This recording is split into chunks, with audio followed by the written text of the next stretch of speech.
Hello, and welcome back to France Made Simple, the podcast where I demystify life in France and debunk some of the many myths that seem to surround living here.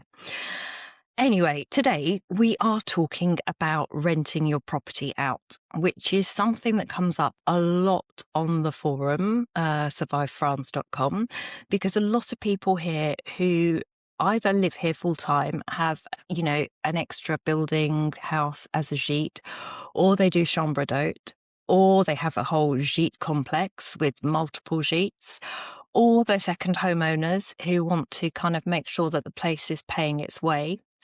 And increasingly, in these tricky times, everybody needs a bit of extra cash. And there are increasing numbers of people here who find that they can't sell their property when they want to, for whatever reason. I think the main problem at the moment is that the banks are really unwilling to lend to anybody.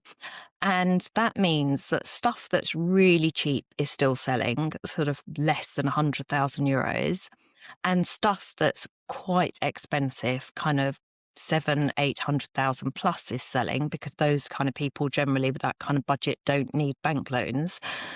The rest of us normal people in the middle, are basically currently stuffed. So my house has been on the market for coming up for nearly 2 years, a good 18 months, and we have absolutely tanked the price to a level where we suddenly looked at each other and said, this is insane. At some point, if, World War III doesn't completely kick off or whatever, prices are going to start going up again. People are going to start buying again. But currently, there are currently way too many properties on the market. So not only is it a buyer's market in terms of choice, it means that people are being quite ridiculously picky about the kind of, their requirements.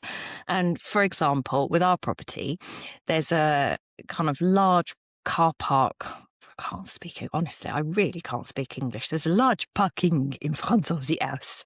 Anyway, there's a large car parking area in front of the house. It's not really just a drive, but we would call it a drive in the UK.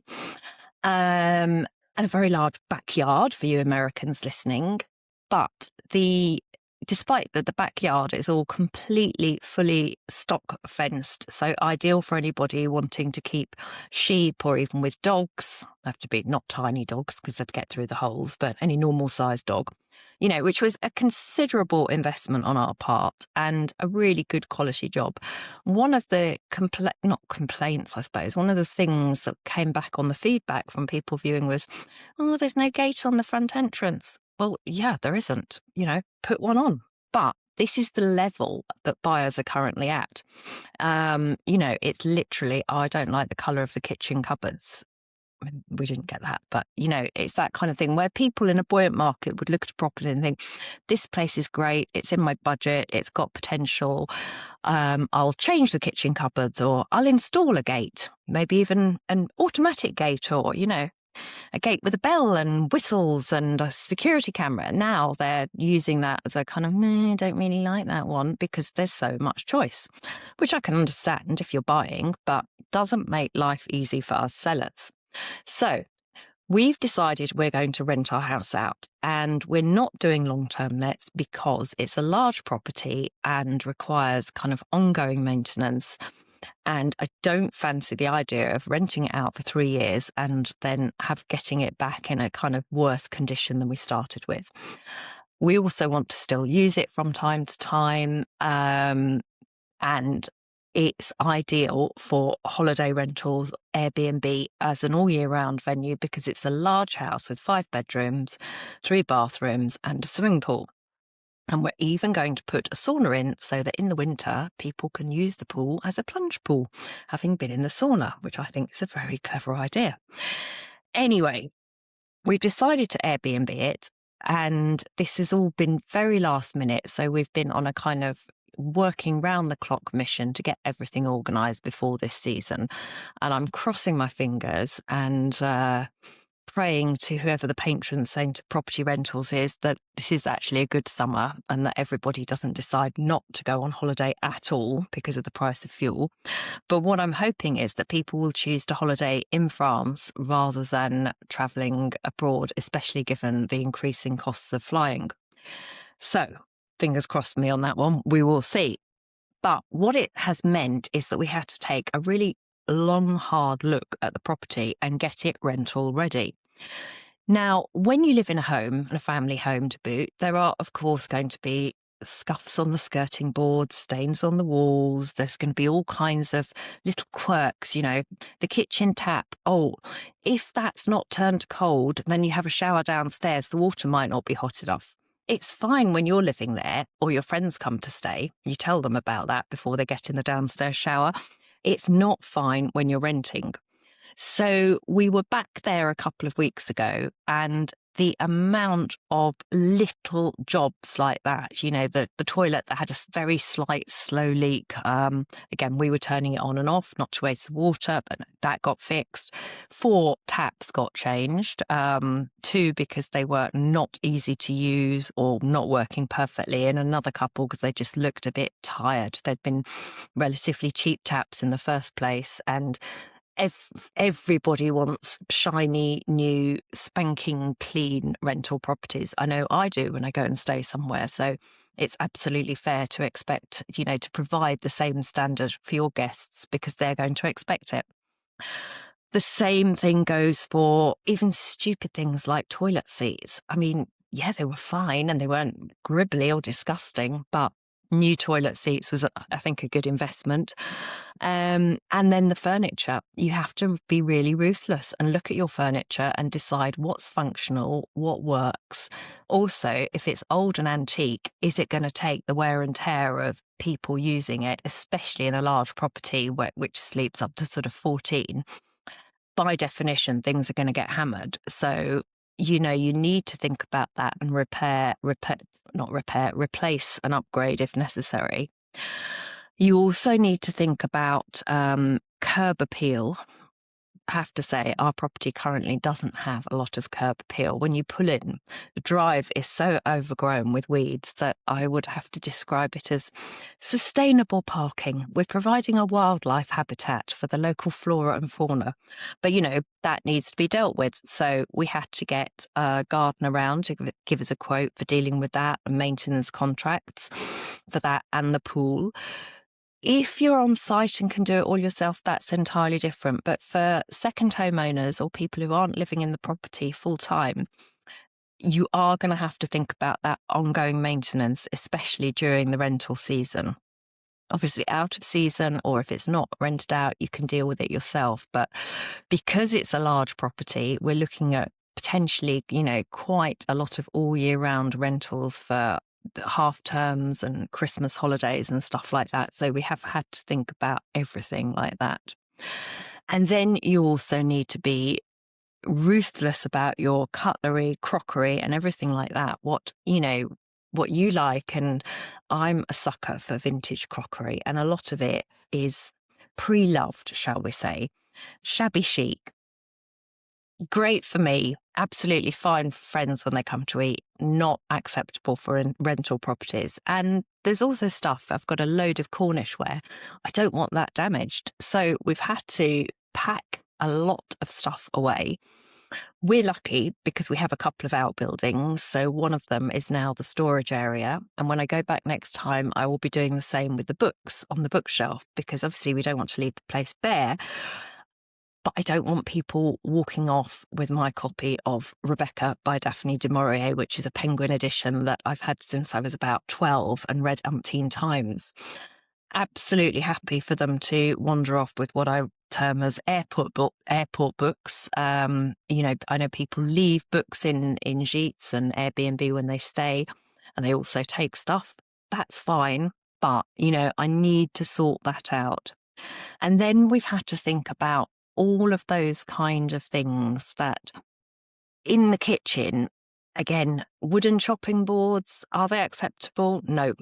Knives, are your knives up to standard? Everything basically needs to be spanking new and functional. And, we've changed the oven because there was one cycle where it didn't work.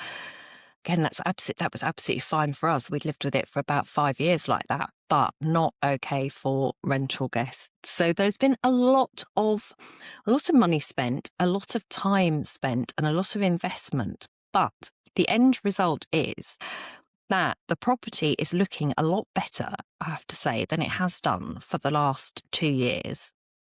And I'm hopeful that not only is it going to at least pay its way over the next couple of years in terms of mortgage payments and water and electricity bills and internet and that kind of stuff, we hopefully will turn a small profit. And as and when the market picks up, it will be a lot more saleable. And the other thing I've been thinking is that given that now people need a visa to move to France, and very often if they want a kind of working visa, you've got to show either a viable business plan or, buying into something that's already turning over an income, which is very often a gîte complex.